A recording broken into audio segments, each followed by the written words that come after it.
a fé somos feitos teus filhos, povo santo do Senhor.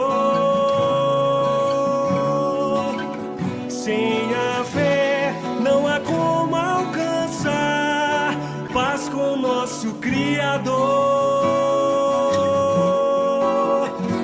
Escolheste um povo caído, revelando o teu amor. Deste fé ao homem pecador.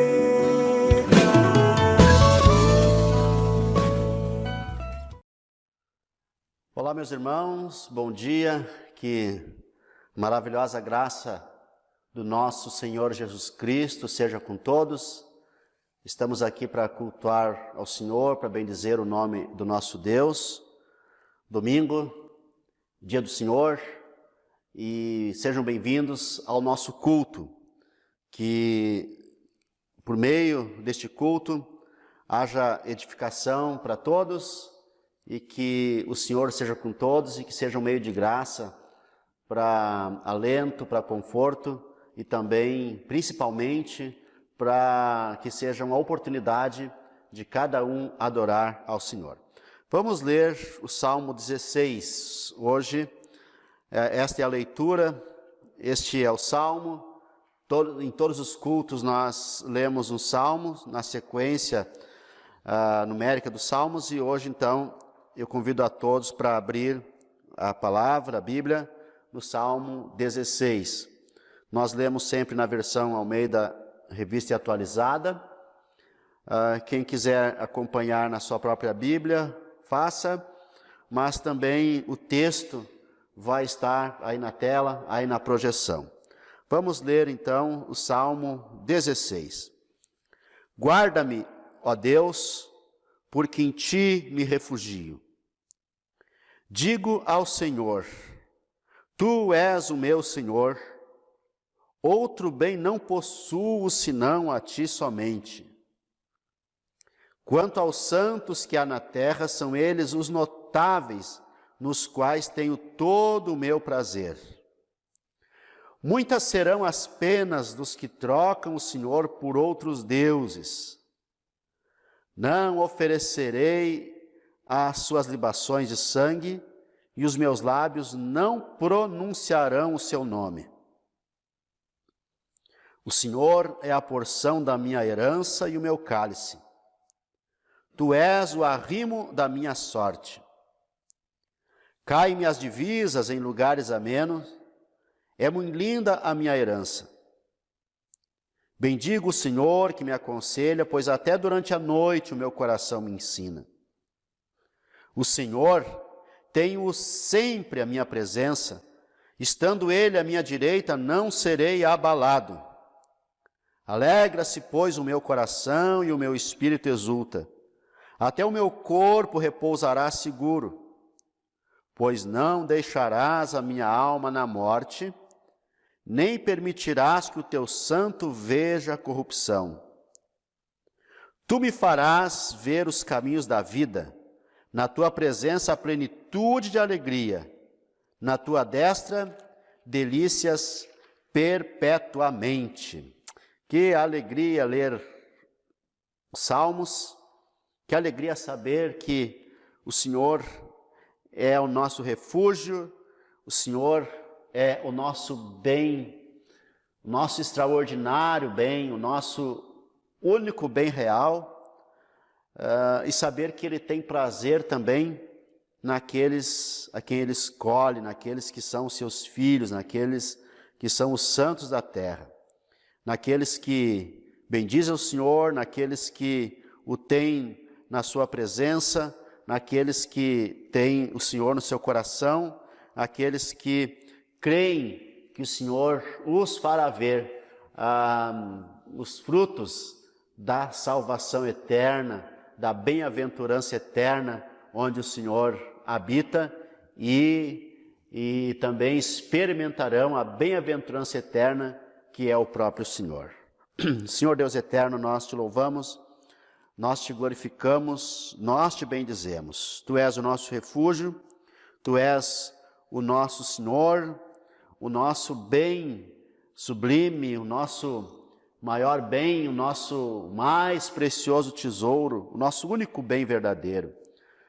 Nós te louvamos, nós te bendizemos e nós te reconhecemos como Deus, como Senhor da nossa vida, como aquele que está conosco, aquele que nos criou, aquele que nos guarda, aquele que nos protege, aquele que nos ampara, aquele que nos conforta, aquele que nos salva por meio da obra do seu Filho, o Senhor Jesus Cristo. Nós te louvamos, ó Deus eterno, Criador dos céus e da terra, nós te bendizemos. E neste momento, Senhor, nós te pedimos que por meio deste culto, todos aqueles que estão assistindo, que vão assistir, sejam abençoados por Ti. Que este culto seja um meio de graça e que alcance os corações e as mentes para que o Teu nome seja glorificado, para que o Teu nome seja exaltado. Senhor, nós te louvamos em nome de Jesus. Amém. Amém. Louvamos a Deus, vamos agora acompanhar, cantar junto. Isso que eu peço, né, que todos que estão nos assistindo não apenas ouçam os cânticos neste momento, mas também cantem juntos para a glória de Deus. As letras dos cânticos também estarão na tela e fica o convite para que vocês cultuem junto conosco para a glória de Deus.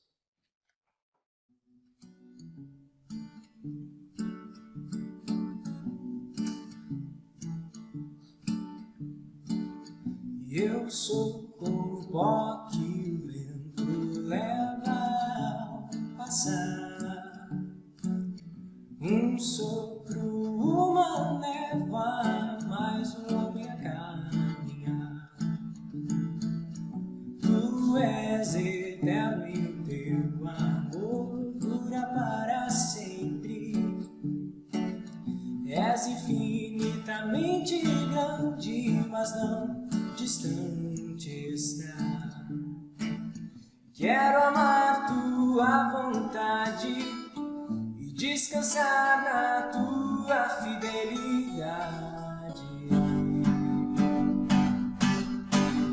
Eu quero crer na soberania do teu querer, viver, morrer, viver, morrer, para enfim viver, resignar meu eu aos planos teus.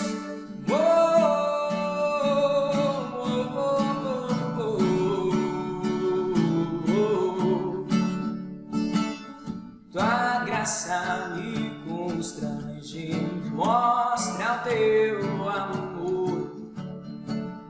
Mesmo quando pouco é minha fé, tua fidelidade é mesma, Senhor. Agora do pecado livre sou, não estou mais acorrentado, meu Deus me salvou. Quero amar tua vontade e descansar na tua fidelidade. Eu quero crer na soberania do teu querer, viver, morrer, para enfim viver, resignar meu eu aos planos teus. E eu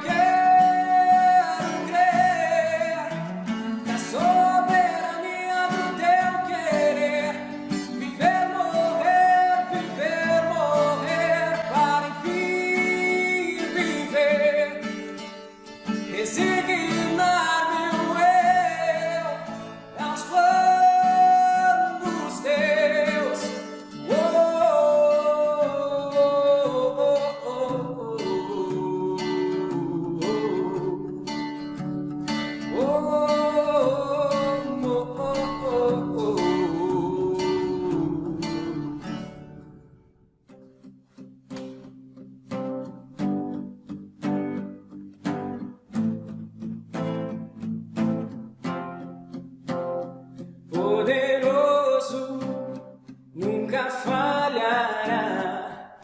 Maravilhoso Deus, mais que buscamos, mais que pedimos, grandes coisas faz. Ressurgiu, a morte venceu. Nosso Deus é poderoso. Em seu nome vamos vencer. Nosso Deus é poderoso.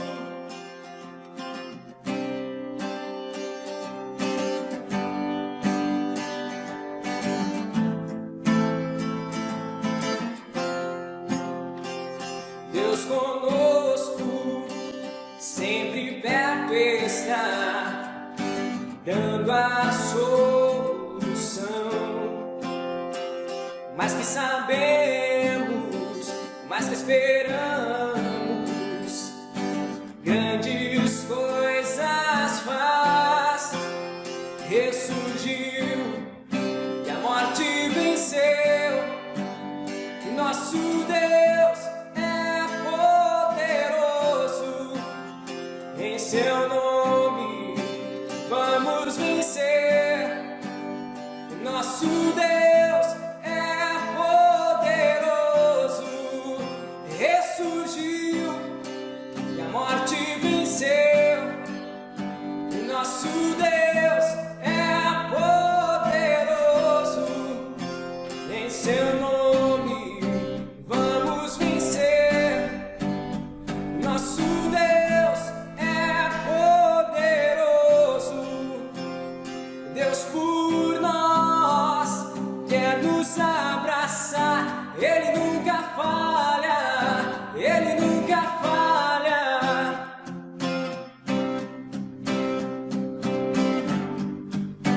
Ele nunca falha. Ele nunca falha. Ressurgiu e a morte venceu. Nosso Deus é poderoso. Em seu nome vamos vencer. Nosso Deus é poderoso. Ressurgiu e a morte venceu. Nosso Deus é poderoso. Em seu nome vamos vencer. Nosso Deus é poderoso.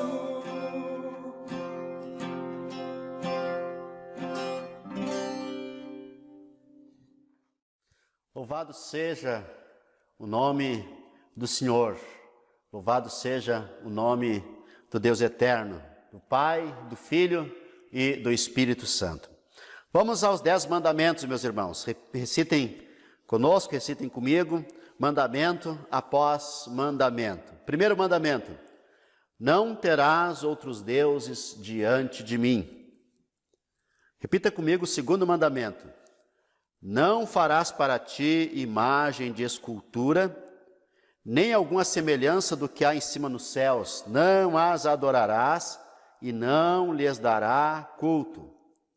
Terceiro mandamento: não tomarás o nome do Senhor teu Deus em vão. Quarto mandamento: lembra-te do dia do sábado para o santificar. Quinto mandamento: honra teu pai e a tua mãe. Sexto mandamento: não matarás. Sétimo mandamento: não adulterarás. Oitavo mandamento: não furtarás. Nono mandamento: não dirás falso testemunho contra o teu próximo. E 10º mandamento: não cobiçarás nada do teu próximo. O salmista, no Salmo 119, ele expressa o seu amor pelos mandamentos, pela lei de Deus, pelas Escrituras, quando diz: ó, quanto eu amo a tua lei. E esses mandamentos são perfeitos, o que nós chamamos de 10 mandamentos são um resumo de toda a Escritura, e o Novo Testamento é um desdobrar desses mandamentos, e toda a ética judaica e depois a ética cristã, mais especificamente a santidade da vida cristã, é uma expressão dos 10 mandamentos. Então, que o Senhor nos abençoe e que possamos ter esse prazer de recitar, de estudar, de ter os 10 mandamentos diante de nós, na nossa casa, na nossa família. Vamos ao credo apostólico, meus irmãos. O credo apostólico, como eu sempre digo, ele é um elo de ligação histórica da igreja, desde a igreja primitiva, da igreja dos apóstolos, da igreja pós-apostólica, até os nossos dias. O credo apostólico é esse documento, depois das Escrituras, que a igreja pós-apostólica, ela recitava, e durante os séculos ela recitou e recita como expressão da catolicidade da igreja, ou seja, do caráter universal da igreja, do caráter transhistórico da igreja, do caráter histórico da igreja, e que significa que a igreja, ela é una, porque ela une os santos de todos os tempos e de todos os lugares. Vamos então recitar junto o credo apostólico. Creio em Deus, Pai Todo-Poderoso, Criador do céu e da terra. Creio em Jesus Cristo, seu único Filho, nosso Senhor, o qual foi concebido por obra do Espírito Santo.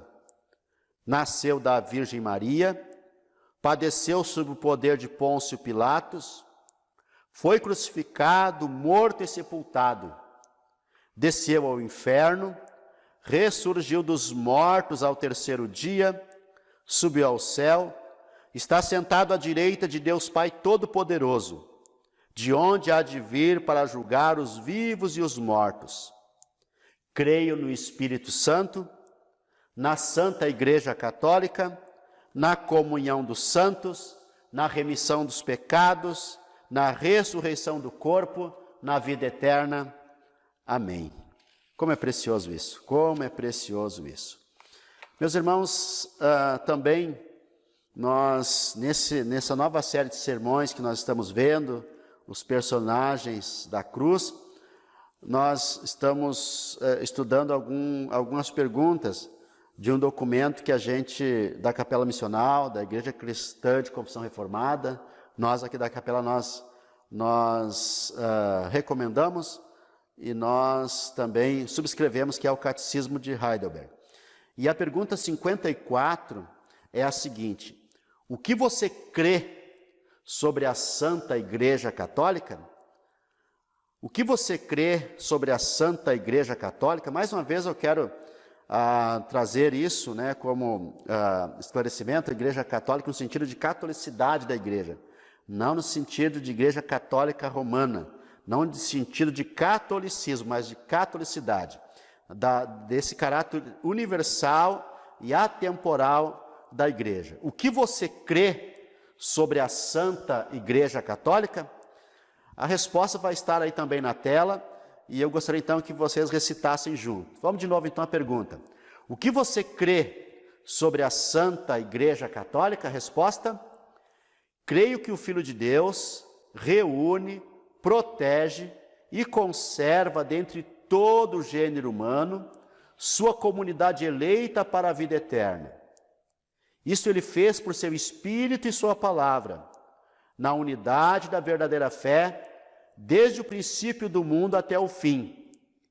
Creio que sou membro vivo dessa igreja, agora e para sempre. Então, já que a gente fez essa primeira recitação, vamos de novo agora já com a mente esclarecida. Pergunta 54, então, do Catecismo de Heidelberg. O que você crê sobre a Santa Igreja Católica? Resposta: creio que o Filho de Deus reúne, protege e conserva dentre todo o gênero humano, sua comunidade eleita para a vida eterna. Isto ele fez por seu Espírito e sua palavra, na unidade da verdadeira fé, desde o princípio do mundo até o fim. Creio que sou membro vivo dessa igreja, agora e para sempre. Que maravilha, que coisa extraordinária, que preciosidade, que glória recitar essas coisas tão preciosas que fazem parte da igreja histórica, da igreja na história, da história da igreja cristã. Que maravilha, que maravilha. Que Deus seja louvado. Deus seja louvado, que o Senhor seja glorificado. Meus irmãos, vamos ao sermão de hoje. Nós estamos nessa série de sermões chamada Personagens da Cruz. E hoje o tema se chama Os Necessitados junto à Cruz. Os necessitados junto à cruz. E o texto que nós vamos ler se encontra no Evangelho de João, capítulo 19, dos versos 25 ao 27. Personagens necessitados junto à cruz. Evangelho de João, capítulo 19, dos versos 25 ao 27. Acompanhe na sua Bíblia, mas quem preferir, o texto vai estar também na projeção, vai estar aí na tela. Nós lemos na versão Almeida, revista e atualizada. Diz assim então o texto bíblico: E junto à cruz estavam a mãe de Jesus e a irmã dela, e Maria, mulher de Clopas, e Maria Madalena. Vendo Jesus sua mãe, e junto a ela o discípulo amado, disse: Mulher, eis aí teu filho. Depois disse ao discípulo: Eis aí tua mãe. Dessa hora em diante, o discípulo a tomou para casa. Amém. Ao pé da cruz, meus irmãos, estavam algumas pessoas que faziam parte do dia a dia de Jesus. E ali estavam 4 mulheres: Maria, a mãe de Jesus, a irmã dela, que em outros textos nós vimos que é Salomé, Maria Madalena e Maria, mãe de Clopas. Por isso aqui o texto diz exatamente assim. Estavam ali a mãe de Jesus, que é Maria, a irmã dela, Salomé, e Maria, mulher de Clopas, e Maria Madalena. Essas mulheres depois elas voltam para no outro dia para ver o corpo de Jesus. Mas nós vamos nos focar, porque o tempo do sermão é um tempo para a gente examinar o texto e as implicações do texto, e não para a gente ver assuntos paralelos. Mas junto à cruz estava então a mãe de Jesus, Maria, a irmã dela, que seria Salomé, e Maria, mulher de Clopas, chamada em outros textos de a outra Maria, e Maria Madalena. Muito bem, então essas 4 mulheres, Maria Madalena, Salomé, Maria, mulher de Clopas e Maria, mãe de Jesus, e mais, segundo o texto que nós lemos registra, João, o discípulo de Jesus, que nós vamos ver que ele tinha um parentesco, né, com o Senhor Jesus também. E então, as 3 Marias, mais Salomé e mais João, que seria, então, filho de Salomé, nesse caso. Cada um deles tinha um histórico junto com Jesus, E todos eles estavam junto à cruz. Cada um tinha um histórico. Maria Madalena, ela foi liberta por Jesus. Ela foi liberta de 7 demônios, segundo a Escritura registra. Salomé era mulher de Zebedeu. Então, ela era mãe de Tiago e João, e ela havia feito anteriormente um pedido egoísta para Jesus. Vocês lembram do pedido, né? Que ela pediu: Senhor, quando entrar no teu reino, coloca um filho meu à tua direita, outro à tua esquerda. Maria era mãe de Jesus, e a outra Maria, ela era mulher de Clopas. Isso também é importante registrar, porque Clopas era um daqueles discípulos que Jesus encontrou depois no caminho de Emaús, quando eles estavam voltando frustrados para Emaús, porque Jesus havia morrido. João era discípulo de Jesus, e era aquele a quem Jesus amava, segundo a Escritura registra também. E nós vamos ver então que esses personagens, cada um deles, com seu histórico com Jesus, eles estavam ali junto à cruz, e já registrei aqui os motivos pelos quais eles estavam ali. Maria Madalena, porque com certeza uma devota do Senhor Jesus, já agradecida por tão grande mudança de vida que havia experimentado.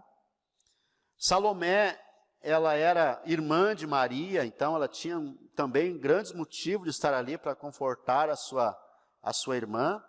João, por ser filho de Salomé, só a outra Maria, no caso a mulher de Clopas, que estava ali provavelmente por ser uma devota também, ou muito amiga das outras Marias, ou amiga de Maria Madalena, ou por algum outro motivo que nós não sabemos. Nós vamos ver as consequências de ela ter estado ali junto à cruz. Mas nós vamos ver então o que representou a cada um deles estar ali junto à cruz. Em primeiro lugar, nós vamos para o personagem mais importante daqueles que estavam ali, Maria, a mãe de Jesus. Para Maria, a cruz representou um lugar de cuidado. A cruz é um lugar de cuidado. Jesus diz para João e para Maria: mulher, eis aí o teu filho. Para João, ele diz: eis aí a tua mãe. E depois da morte de Jesus, então João passa a cuidar de Maria, que seria então a sua tia. Foi isto que significou para Maria estar ali junto à cruz. Ela recebeu de forma emergente o cuidado do discípulo de Jesus, João. O cuidado da igreja que nasceria já começa com o cuidado do discípulo de Jesus por Maria. Então, na cruz, a primeira pessoa a ser socorrida por Jesus, cuidada e acolhida, foi Maria, a sua mãe. A primeira pessoa que recebeu o cuidado, que recebeu aquilo que representaria depois para a igreja, ser igreja, que é cuidar das pessoas, foi Maria que recebeu. O cristianismo, ele se divide às vezes quanto a Maria, em dois exageros: Maria de mais e Maria de menos. Alguns têm no seu cristianismo uma mariolatria, uma idolatria por Maria, que é o Maria de mais. E alguns têm um desprezo por Maria. Tem setores da igreja que não se pode nem falar em Maria, justamente por causa da idolatria que um outro grupo faz. Nós precisamos ter o nosso amor por Maria, por ela ser mãe de Jesus, a nossa admiração, a nossa honra, o nosso respeito, porque Maria, como a Bíblia registra, foi a mais bem-aventurada dentre as mulheres, a mãe de Jesus, mãe de Deus, porque a Bíblia diz, né, e nós cremos, que Jesus é Deus, e o bebê que estava no ventre de Maria era Deus. Nós não idolatramos Maria, nós não cultuamos a Maria, nós não temos, nós não fazemos rezas para Maria, nós não oramos para Maria, mas nós honramos a memória de Maria, a pessoa de Maria, porque ela, sim, foi escolhida por Deus para ser a mãe de Jesus. Então, nem Maria de mais e nem Maria de menos. Mas a igreja, meus irmãos, ela tem essa missão que foi dada para João, cuidar de Maria, cuidar das pessoas. E este cuidado foi passado para João como missão. Isto é simbólico para a igreja, isto é tipológico para a igreja, isso é representativo para a igreja. A igreja é um lugar de cuidado. Jesus cuida de cada um também por meio da igreja. A igreja foi dada esta missão. Ninguém fica desamparado quando tem uma igreja missional para fazer parte, uma igreja em missão para fazer parte. A igreja, meus irmãos, não é para arrecadar dinheiro. A igreja não existe para exigir dízimos, ofertas, construir templos, construir prédios, construir catedrais. Deus jamais pediu isso para a igreja. Deus jamais instituiu isso como missão da igreja. Não, jamais. É pecado construir catedrais. Deus jamais pediu isso. Isso não faz parte da igreja. Em nenhum momento do Novo Testamento é pedido isso. Óbvio que nós não vamos sair queimando catedrais, destruindo catedrais. Não é esse o ponto que eu quero me referir, mas sim, as catedrais foram construídas com sacrifícios desnecessários do povo. É histórico, é arte, maravilha, vamos conservar, vamos preservar, como tantos outros prédios, mas elas não têm valor nenhum para a igreja, absolutamente nenhum. Não existe nada no Novo Testamento, nada, nenhum texto, nada, não existe que diga que a igreja precisa e que é louvor a Deus, e que é para Deus construir grandes prédios, grandes templos. Para Deus não existe. Não se constrói templos para Deus. Deus não pede isso, Deus não quer isso. A igreja não tem prédio, a igreja não tem templos, a igreja não foi chamada para isso. Isso não faz parte da igreja.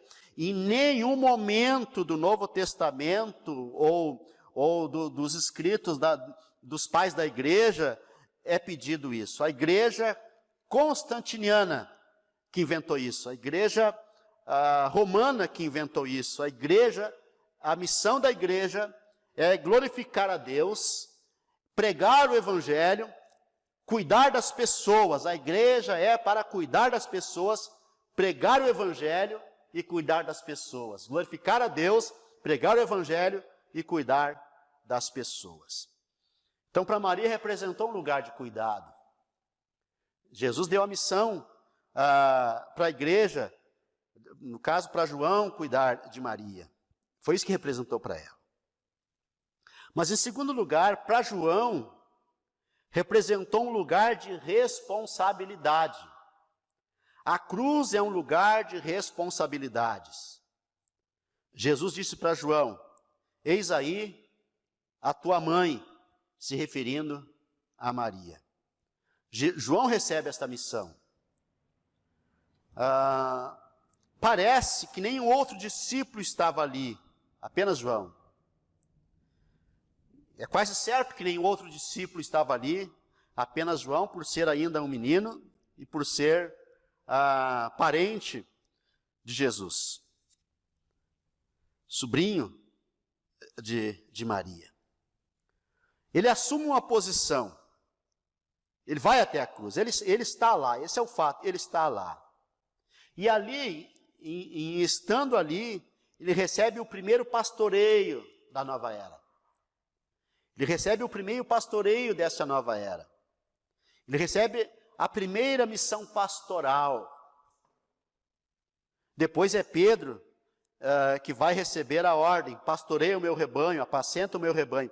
Mas a primeira pastoral foi dada a João. A cruz é um lugar de responsabilidades. E essa responsabilidade de cuidar, não no sentido de cuidado pejorativo, cuidado religioso, é uma preocupação com a vida do outro, mas não também no sentido de vigilância da vida do outro. É como se tornou prática em muitos setores também da igreja. De ver pecados, de ver, né, é uma preocupação com a vida do outro, uma vigilância na vida do outro, de ver o que o outro está fazendo, de ver que pecados o outro está praticando. E geralmente quem faz isso é um negacionista da própria vida de pecados que esconde. Ou de um perfeccionismo hipócrita de sentir-se melhor e superior. Existem evangélicos, meus irmãos, que hoje eles definem quem é cristão e quem não é. Eles colocam regras na vida dos outros. Eles ficam definindo a vida dos outros, colocando regra na vida dos outros. O cristão tem que fazer isso, o cristão tem que fazer aquilo. E algumas coisas me indignam muito. E tem alguns textos idolatrados, alguns personagens, até mesmo reformados, que são idolatrados na internet. Outro dia, eu fico tão indignado com essas coisas. Outro dia tinha lá um texto de alguém que disse como a mulher deve receber o marido, tem que receber de vestido. Mulher tem que receber o marido de vestido. Que é isso, gente? Que é isso? E as mulheres que trabalham. Mas mulher não pode trabalhar. Que isso também? Depois vem citar Provérbios, a mulher de Provérbios 31, que era uma empresária que saía para a rua, que viajava trabalhando. Que isso, se a mulher precisar trabalhar? E aí? Cristianismo lixo esse, que fica impondo regras para a vida dos outros, que fica ditando regras para a vida dos outros. E Jesus, ele fez uma advertência para que a gente não cometa esse tipo de cristianismo. Veja Mateus capítulo 23, do 1 ao 15, diz assim, ó: então falou Jesus às multidões e aos discípulos, na cadeira de Moisés, que é que muitos se sentam, se assentaram os escribas e os fariseus. Fazei e guardais, pois, tudo quanto eles vos disserem, porém não os imiteis nas suas obras, porque dizem e não fazem. Atam fardos pesados e difíceis de carregar, e os põem sobre os ombros dos homens. Entretanto, eles mesmos nem com o dedo querem movê-los. Praticam, porém, todas as suas obras com o fim de serem vistos dos homens, pois alargam os seus filactérios e alongam as suas franjas, publicam textos na internet, publicam textos no Instagram, publicam textos no Facebook, publicam textos no Twitter, a fim de serem vistos dos homens, de se admirar, de ganhar curtidas, likes e o diabo a mais. Amam o primeiro lugar nos banquetes e as primeiras cadeiras nas sinagogas, as saudações nas praças e os serem chamados mestres, influencers pelos homens.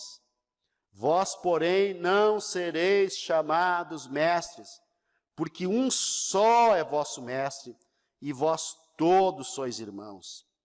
A ninguém sobre a terra chameis vosso Pai, porque um só é vosso Pai, aquele que está nos céus. Nem sereis chamados guias, porque um só é vosso guia, o Cristo. Mas o maior dentre vós será vosso servo. Quem a si mesmo se exaltar será humilhado, e quem a si mesmo se humilhar será exaltado. Ai de vós, escribas e fariseus, hipócritas, porque fechais o reino dos céus diante dos homens, pois vós não entrais, nem deixais entrar os que estão entrando. Ai de vós, escribas e fariseus, hipócritas, porque devorais as casas das viúvas e para o justificar, fazeis longas orações, por isso sofrereis juízo muito mais severo. Ai de vós, escribas e fariseus, hipócritas, porque rodeais o mar e a terra para fazer um prosélito, e uma vez feito, o tornais filhos do inferno 2 vezes mais do que vós, porque o cristianismo que impõe não é cristianismo, é o cristianismo sem graça e sem misericórdia. Então, esse cristianismo sem graça, sem misericórdia, do dedo apontado, das regras impostas que não estão nas Escrituras, esse cristianismo dos likes, esse cristianismo das leis humanas, esse cristianismo que se assenta na cadeira de Moisés, esse cristianismo mal-humorado, esse cristianismo da vingança, do ódio, da ira, isto não é o cristianismo bíblico, não é. O cristianismo bíblico, meus irmãos, é o de Mateus 5, das bem-aventuranças, do perdão, da misericórdia, do exercício da misericórdia, do exercício da benevolência, da compaixão, do estender a mão, do cuidado. Este é o cristianismo. O cristianismo não tem nada a ver com ficar cuidando do pecado dos outros. Onde que isso está nas Escrituras? Isso não é cristianismo, isso é o legalismo cristão que tomou conta desse novo cristianismo, que na verdade é antigo, mas desse novo cristianismo do fariseu, que fica para se justificar, fica procurando pecado na vida dos outros. Procure pecado em si mesmo e arrependa-se dos seus pecados e assim tenha comunhão com Deus. Em terceiro lugar, meus irmãos, para outra Maria, representou um lugar de recompensa. A cruz também é um lugar de recompensa. Porque mais tarde, depois da ressurreição, Maria, que era mulher de Clopas, um dos discípulos, provavelmente um dos 70, um daqueles discípulos que Jesus encontrou quando voltava para a sua cidade, Emaús. Vejam, meus irmãos, que ela estava ali junto à cruz. A gente não sabe o motivo de ela estar ali. Como eu falei antes, a gente não sabe por que ela estava entre aquelas. Provavelmente ela fazia parte daquele grupo de mulheres que cuidavam de Jesus. Mas veja que mais tarde, depois da ressurreição de Jesus, ela recebe nada mais, nada menos que a visita de Jesus em sua casa. Jesus, já ressuscitado, visita a casa de um daqueles discípulos que morava em Emaús. No caso, um deles, Clopas, tinha como esposa esta Maria, outra Maria. E Jesus a visita, Jesus parte o pão em sua casa, mas veja que ela estava junto à cruz. Ela foi ver Jesus pela última vez. Ela foi no outro dia ver o corpo de Jesus. Ela não fugiu como tantos outros. Ela estava no grupo de mulheres, naquele grupo que as mulheres mais João foram até a cruz. E ela foi recompensada por isso. Meus irmãos, o cristianismo é uma recompensa. Ser cristão é uma recompensa. É lindo ser cristão, é maravilhoso ser um cristão, é maravilhoso seguir Jesus, é maravilhoso. Irmãos, nós precisamos ter essa alegria, essa felicidade de dizer: eu sou um cristão, eu sou uma cristã. Eu sou um homem cristão, eu sou uma mulher cristã, eu sou um moço cristão, eu sou uma moça cristã. É glorioso dizer, eu sou um cristão. Seguir Jesus é um glorioso projeto de vida para cada um. Mas em quarto lugar, meus irmãos, para Salomé. Para Salomé representou um lugar de humildade e de humilhação.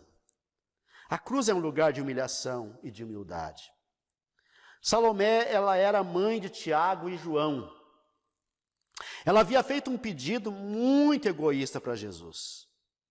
Isso está registrado em Mateus, no capítulo 20, versos 20 a 28. Ela pediu que Jesus colocasse seus 2 filhos nas 2 posições mais honrosas, quando Jesus se tornasse o rei, um à sua direita, outro à sua esquerda. Óbvio que foi um pedido egoísta.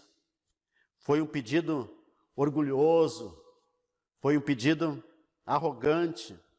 E na hora do pedido, Jesus a repreende. Os outros discípulos ficam contra os dois discípulos, uma situação constrangedora se instala. Os outros discípulos ficam indignados. Mas veja, meus irmãos, que Salomé, entretanto, ela não fica furiosa. Ela não fica furiosa com a repreensão. Ela não abandona Jesus. Ela continua com Jesus. Ela vai até a cruz com Jesus. Ela se humilha. Ela demonstra ser uma pessoa extremamente humilde. E essa humildade, meus irmãos, é um modelo para o cristianismo. Todo cristão deveria ser humilde assim. Todo cristão deveria ser humilde assim. Aceitar repreensão, aceitar correção, aceitar quando outro irmão, quem sabe até seja duro com ele, não deveria agir assim, não deveria ser, não deveria falar o que falou, mas a cruz não é um lugar de vingança, a cruz não é um lugar de ira, de abandono. Nós precisamos ficar juntos, nós precisamos perseverar. Quando um irmão erra, a gente precisa se humilhar, a gente precisa continuar junto, abraçar, amar, entender, compreender. E Salomé, ela demonstrou exatamente isso. Por isso, para ela, foi um lugar de humilhação e de humildade. Mas, em quinto lugar, meus irmãos, nós temos Maria Madalena. E para Maria Madalena, a cruz representou um lugar de aceitação e redenção plena. A cruz é um lugar de plena redenção e de plena aceitação. Para todos foi um lugar de redenção. Para todos a cruz é um lugar de redenção. Mas veja, meus irmãos, que especialmente para Maria Madalena, a cruz foi um lugar de redenção. É bem provável, meus irmãos, bem provável, ela teria sido uma prostituta, não se sabe ao certo. Alguns entendem que ela foi aquela mulher chamada de mulher pecadora. A gente não sabe ao certo, mas o que nós sabemos é que ela fora liberta de 7 espíritos malignos, de 7 demônios. Mas veja que ela fora aceita por Jesus. Ela também foi aceita pelos seguidores de Jesus. E aqui nós temos que entender que não há quem não possa estar junto à cruz. Não há quem não possa ser restaurado pelo Salvador. Não há quem não possa ser perdoado e aceito por Jesus. Apenas quem não se arrepende, apenas quem ama seu pecado, apenas quem permanece nele é quem não experimenta a doçura do Salvador. Mas também a igreja é um lugar de aceitação, todos são bem-vindos. A igreja tem essa missão, todos são bem-vindos, não há pobre, não há rico, não há cor, todos os necessitados, reconhecendo-se necessitados, devem ser acolhidos na igreja. Todos que estão em busca de salvação e redenção, todos sem distinção. Uma das páginas dolorosas da igreja, uma das páginas vergonhosas da igreja, foi quando em algumas culturas havia essa distinção de aceitação, que aceitava-se brancos e não aceitava-se negros. Isso foi uma dolorosa página, uma vergonhosa, uma dura, vergonhosa página da história da igreja. Mas na igreja todos os necessitados, todos reconhecendo-se necessitados, devem ser acolhidos na igreja. Todos que estão em busca de salvação e redenção, todos sem distinção. Na igreja não há direita, não há esquerda, não há branco, não há negros, não há ricos, não há pobres, não há classes sociais. A igreja é a igreja una, santa, católica e apostólica. A igreja de todos, a igreja de todos, a igreja de todos. Mas por último, meus irmãos, para o nosso Senhor, para o Senhor Jesus, representou um lugar de revelação de sua natureza como Salvador. A cruz é o lugar que revela a natureza do nosso Salvador. Na cruz ali pregado, Jesus salvou o seu povo. Salvou os pecadores. Morreu no lugar dos pecadores, morreu por eles. Nós temos um Salvador, Jesus é o Salvador da sua igreja. A primeira igreja foi composta de 4 pessoas. Aliás, de 5 pessoas. 4 mulheres e um homem. A igreja começou na cruz. A igreja é a igreja de Maria Madalena.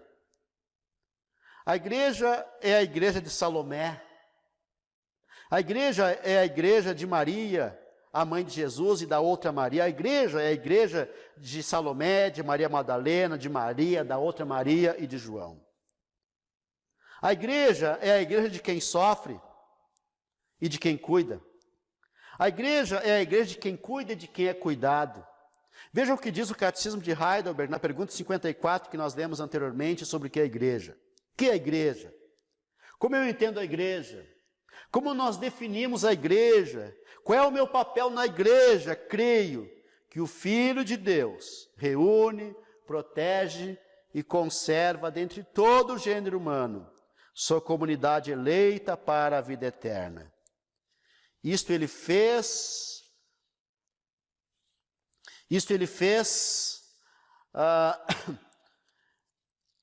por seu Espírito e sua palavra, na unidade da verdadeira fé, desde o princípio do mundo até o fim. Creio que sou membro vivo dessa igreja, desde agora e para sempre. A igreja, meus irmãos, é a igreja que reúne o povo de Deus. A igreja é a igreja de todos. A igreja, meus irmãos, é a igreja dos apóstolos. A igreja é a igreja que reúne o povo de Deus. A igreja, meus irmãos, é a igreja do Senhor Jesus Cristo.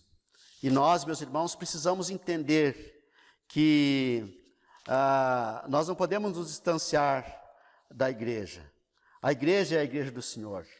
A igreja, meus irmãos, é a igreja que nos acolhe. A igreja somos nós que acolhemos. A igreja é a igreja dos perdidos que foram recuperados, que foram restaurados, que foram salvos por Jesus. A igreja, meus irmãos, é a igreja que foi criada por Jesus na cruz, que foi revelada por Jesus na cruz. Por isso, esta palavra que a igreja, na unidade da fé, desde o princípio do mundo até o fim, foi reunida por Jesus. E eu creio que eu sou membro vivo dessa igreja, desde agora e para sempre. E dela eu não vou sair. Este espírito que nós devemos ter. Eu fui chamado por Jesus. Eu vivo uma vida como se estivesse diante da cruz. Essa igreja que foi reunida por Jesus com pessoas de todas as etnias, de todas as nações. Essa igreja que nasceu lá na cruz. Essa igreja que recebeu a missão de cuidar. Creio que o Filho de Deus reúne, protege e conserva, dentre todo o gênero humano, sua comunidade eleita para a vida eterna. Isso ele fez por seu Espírito e sua palavra, na unidade da verdadeira fé, desde o princípio do mundo até o fim. E creio, que declaração extraordinária. Faça essa declaração hoje, Viva essa declaração hoje. Ame essa declaração. Assimile para sua alma essa declaração, como seu projeto de vida é essa declaração. Creio que sou membro vivo dessa igreja, agora e para sempre. Eu quero fazer 3 considerações finais sobre tudo isso. A primeira, seja a igreja e viva junto à cruz. Seja a igreja e viva junto à cruz. Assuma a sua cruz, assuma o seu cristianismo, assuma a sua vida cristã, ame a Jesus, ame a palavra da cruz, ame a igreja, viva com Jesus, revele-se um apaixonado por Jesus, assuma Jesus na sua vida, O cristão é aquele que exibe Cristo na vida, que exibe Jesus na vida. A segunda consideração que eu quero fazer: seja a igreja e deixe-se ser cuidado. A igreja é um lugar de cuidado. A igreja existe para cuidar de cada um. Na igreja, uns cuidam dos outros. Seja a igreja, deixe-se ser cuidado. Não há a mínima possibilidade de ser uma igreja plenamente, viver isolado, viver a sua própria vida, não ter comunhão com os irmãos, não se deixar revelar a vida para os irmãos, cada um na sua casa, ninguém tem nada que ver com a minha vida, eu vou cuidar de mim mesmo, viver isolado, não deixar ser cuidado é uma desculpa para não cuidar de ninguém. Não deixar-se ser cuidado é um pecado que a gente comete por não desejar. Esta é a intenção real do isolado, não querer cuidar dos outros. Por isso, a minha terceira consideração é a seguinte: seja a igreja e cuide dos outros. Cuide dos outros. Essa é a missão da igreja.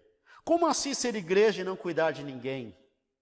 E nós estamos vivendo um tempo complicado, um tempo difícil, um tempo que exige solidariedade, um tempo que exige compaixão, e tem cristãos lindos, que lindo isso, né? Que lindo isso, cristãos isolados nas suas casas por causa da pandemia, mas na internet criticando os outros, politizando as coisas, ideologizando as coisas, e nem aí para a vida dos outros, nem aí para cuidar dos irmãos.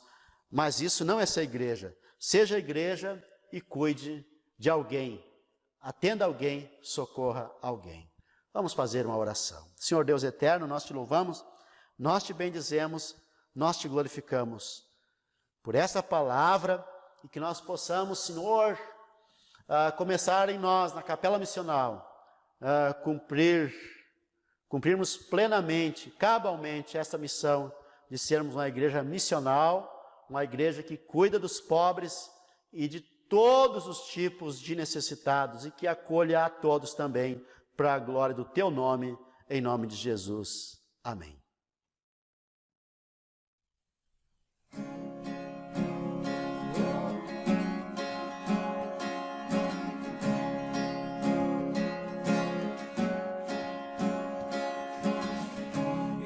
Castelo forte é o nosso Deus, escudo e boa espada,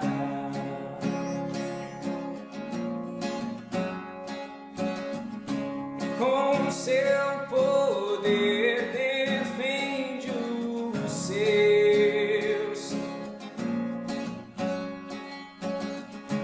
A sua igreja amada,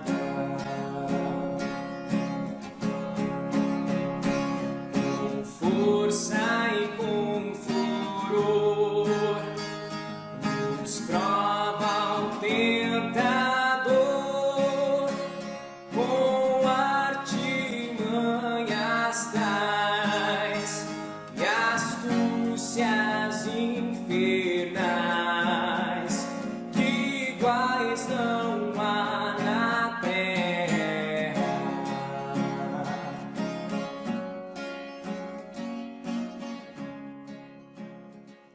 Meus irmãos, que alegria, que felicidade a gente poder cultuar o nosso Deus. Nós estamos em nossos cultos presenciais, nós estamos já no final do mês de julho, em plena época histórica de uma pandemia, e hoje nossa cidade ainda está numa espécie de quarentena, comércio fechado, boa parte, igrejas desde março, a nossa igreja desde março está sem o culto presencial, ainda não temos uma previsão de volta, e nós todos os domingos, quando a gente tem o nosso culto presencial, nós celebramos a ceia do Senhor. E quando nós celebramos a ceia, nós recitamos o credo niceno. Nós estamos sem a ceia, mas, meus irmãos, nós poderíamos, nós sabemos o que é a ceia, nós participamos da ceia, mas o verdadeiro cristão, ele ao celebrar a ceia do Senhor, se ele ficar a vida inteira por algum motivo depois sem celebrar a ceia, ele está em plena comunhão com Deus. Nós repetimos esta ceia todas as vezes que nos reunimos como igreja, mas se por algum motivo alguém não puder, né, na vida, ao ter participado da comunhão, não participar, nós fazemos parte, porque experimentamos esse sacramento pelo menos uma vez. E é glorioso repetir esse sacramento semana após semana, algumas igrejas mês após mês, mas nós semana após semana, e é glorioso também repetir na hora da comunhão o credo niceno, e eu convido a todos vocês para recitar comigo o credo niceno, que vai estar aí na tela também. Então vamos lá, vamos recitar juntos.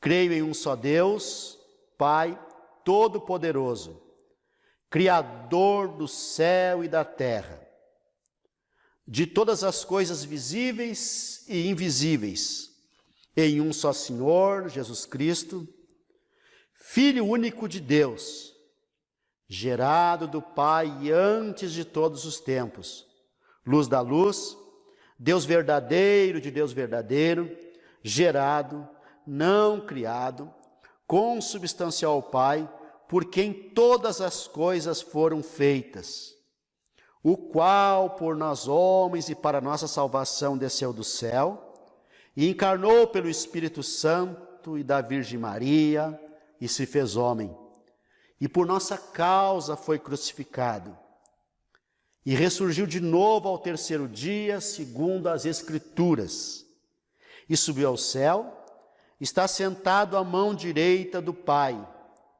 e virá de novo em sua glória para julgar os vivos e os mortos, e cujo reino não terá fim. E no Espírito Santo, Senhor que dá vida, que procede do Pai e do Filho, e que com o Pai e o Filho é adorado e glorificado, e que falou pelos profetas, e numa igreja una, santa, católica e apostólica. Confesso um só batismo para a remissão dos pecados, e espero a ressurreição dos mortos e a vida do mundo por vir. Amém. Amém. Que bom ser igreja. Que bom ser igreja. Que maravilha é ser igreja.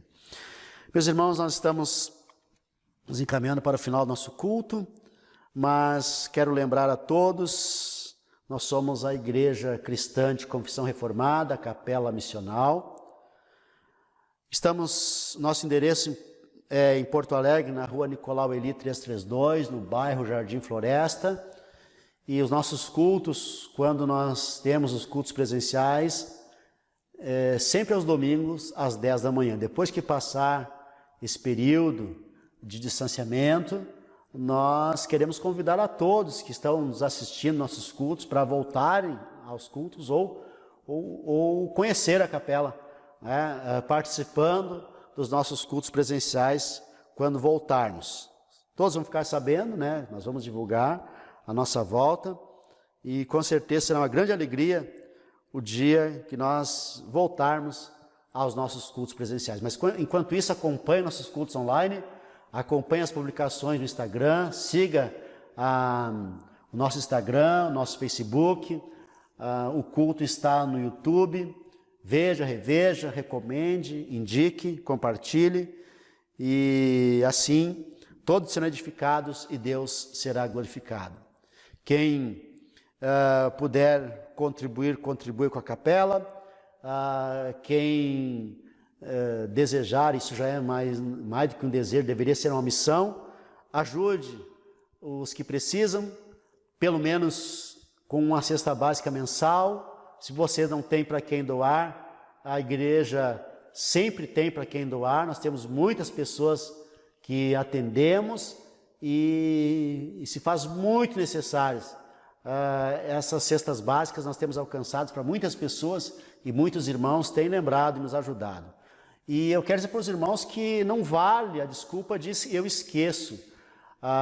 Se você esquece é porque não está no seu coração. Se você esquece é porque não faz parte, você não está encarando isso como missão. O cristão não pode esquecer de ajudar o seu próximo. E se esquece, não é nenhuma desculpa, é um pecado, porque está ausente da sua prática cristã. Ajude o necessitado, isso traz glória para Deus. Vamos encerrar então nosso culto, meus irmãos. Nós vamos convidar também para orar, oração do Senhor, oração do Pai Nosso. Ore junto comigo.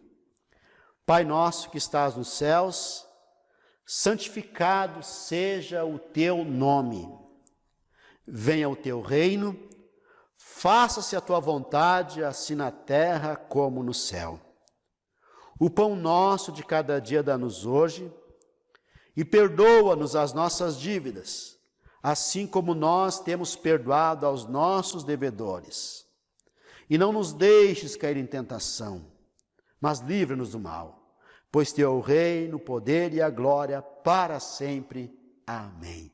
Senhor Deus eterno, Deus Pai, Criador dos céus e da terra, nós te bendizemos, nós te glorificamos, pois o teu nome é santo.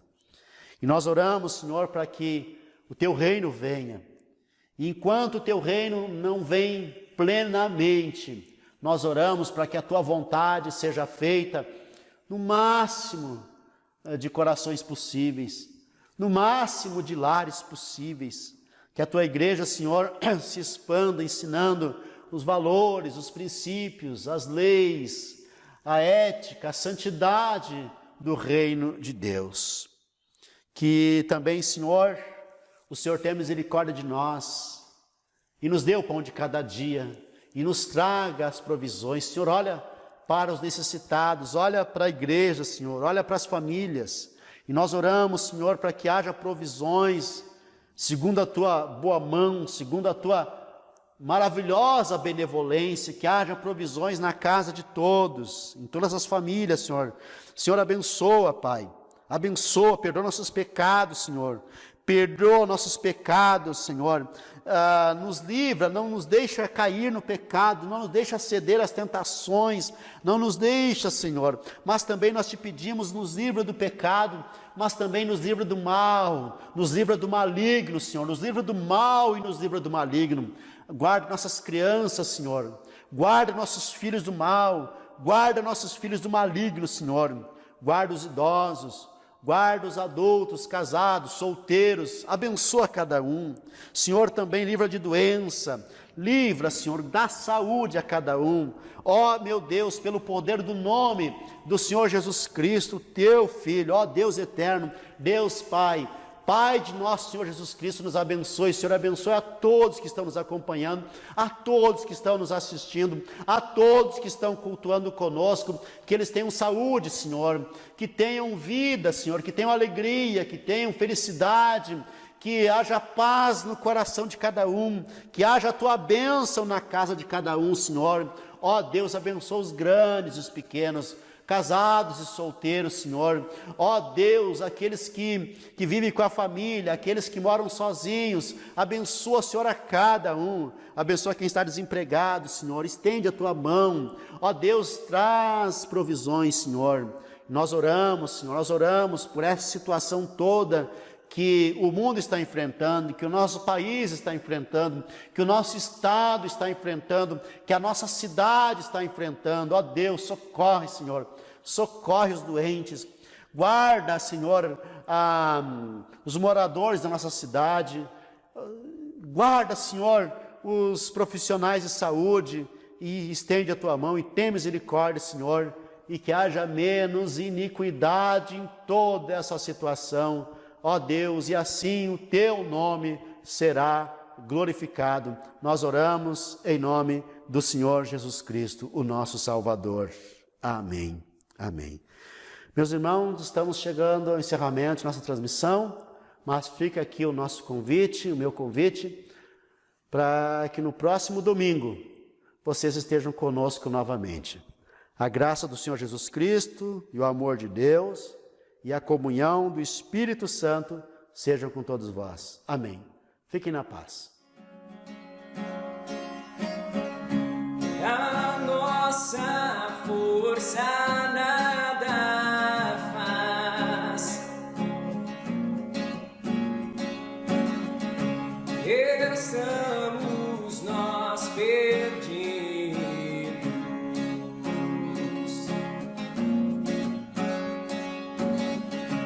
mas nosso Deus socorro traz. E somos protegidos.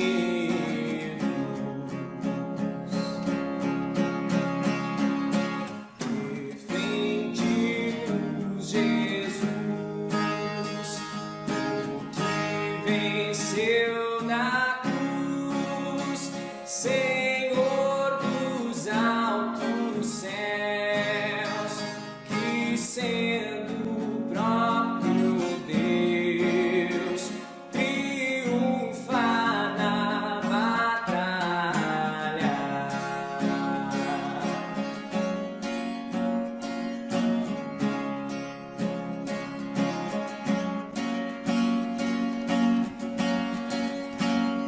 Castelo forte é o nosso Deus.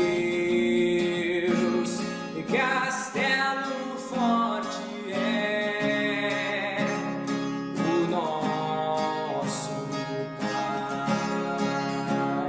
Castelo forte é o nosso Deus. Castelo